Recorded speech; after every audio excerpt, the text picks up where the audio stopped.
Okay, this is TempleOS 5-minute random code walkthrough episode 96, and I'm your host, Terry Davis. And where did God take us today? Looks like we are in the compiler. Oh no, I don't understand this. I wrote it and I forgot. Okay, this is for variable initialization. So when you, I don't know if this is for both globals and, okay, we are in statement parser. Okay, so what we have to do is these ADs are array dimensions. So there's a linked list for as many dimensions as the array is. So what we're talking about is, let's say you, I'm not sure if this is for global variables. Oh, it has to be for globals, yeah. So if you say I64 array, let's say 4 by 5, how about 4 by 3? Oh well, 4 by 4. Okay, so if you say array, and then you say 1, 2, 3, 4. Oh, we have to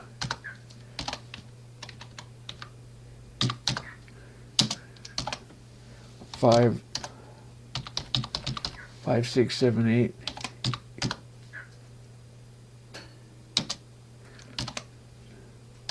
9, 10, 11, 12, 13.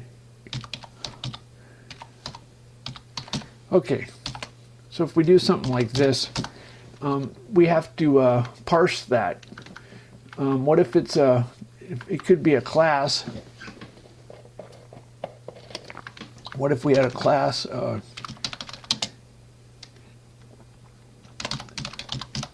class student s age. I think we better, well, let's see if this works. U8 name. Let's be so. Let's do 8, just to be silly. So let's see if this works. 2 students. S. So we want name. Terry. I'm 45. Comma. I don't know. Mom.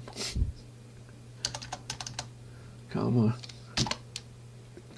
I don't know who's a good student. Jim. How about that? I don't know who Jim is. Okay. I don't. So we have 2. So we have to parse this. Okay. Let's. We're not going to do a main. We're going to do a dump. Dump. Address of S. Dump. A. Okay. So S has Terry and Jim. It has a 0, but it's not. It doesn't clean out the garbage. Actually, why doesn't? I'm surprised. Maybe it does. Anyway, 1, 2, 3, 4, 5, 6, 7, 8. Then the age, Jim. Yeah, it doesn't clean out the garbage. And then down here is the A. You can see we started a new one. 1, 2, 3. Okay, so that's our goal. That's our goal. And we have the Lex node, which is basically keeping track of everything. We have a destination. I guess we already have. Oh, this is a pointer. A pointer to a pointer. Then we have the class and the array dimensions. And what is this? Data address. IP instruction pointer. Base. Boy, I don't remember this. Data heap. That's a Boolean. Okay, so there's two code. There's a code heap and a data heap, And the code heap is the load 2 gig. And if we're on the code heap instead of the data heap, it's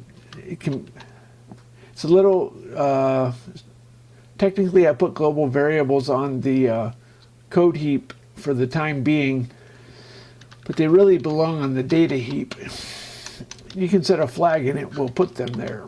But anyway, so let's see. So we have to we get the class figured out. Then we go through the array dimensions. We have, oh, that's if it's an array. This is, whoops.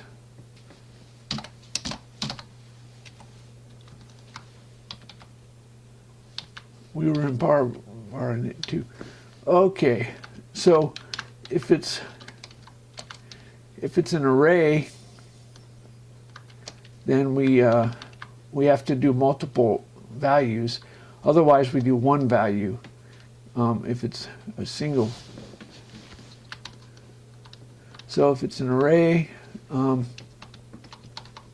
if it doesn't have any stars, what is that? If the class is not a pointer and it's a byte, that's if it's 8 bits. If it's 8 bits signed or 8 bits unsigned, and the value in the that we're parsing is a string, then this is where we could make it 0 pad.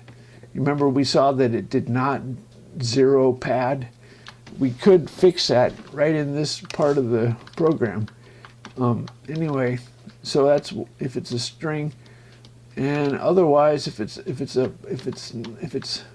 pointer. What? Wait a minute.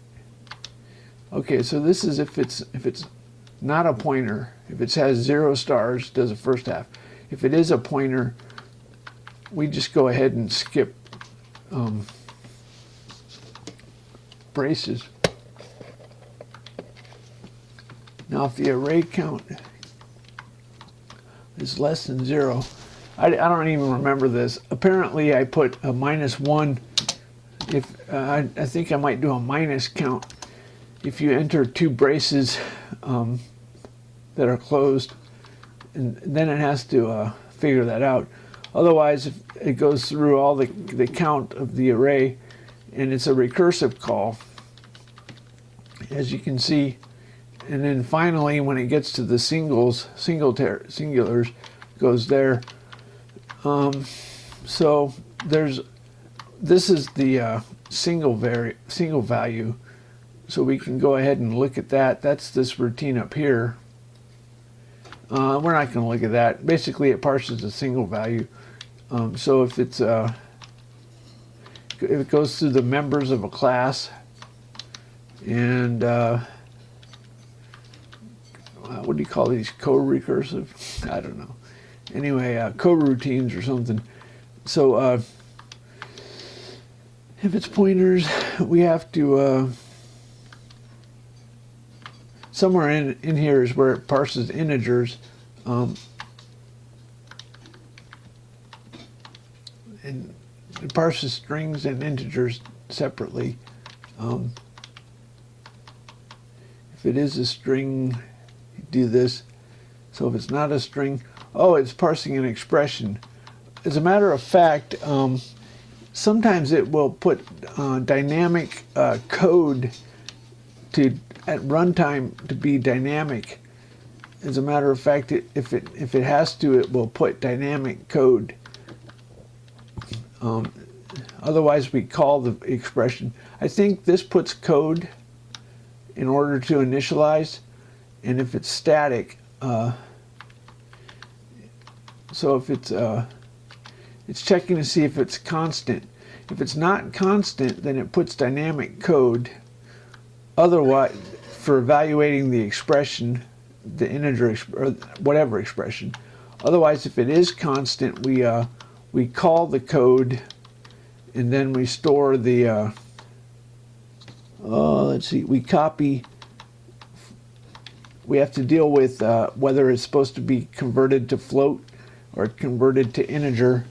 It's supposed to be float or integer. We have to do the conversion, and then we copy it into place. So that's how that works.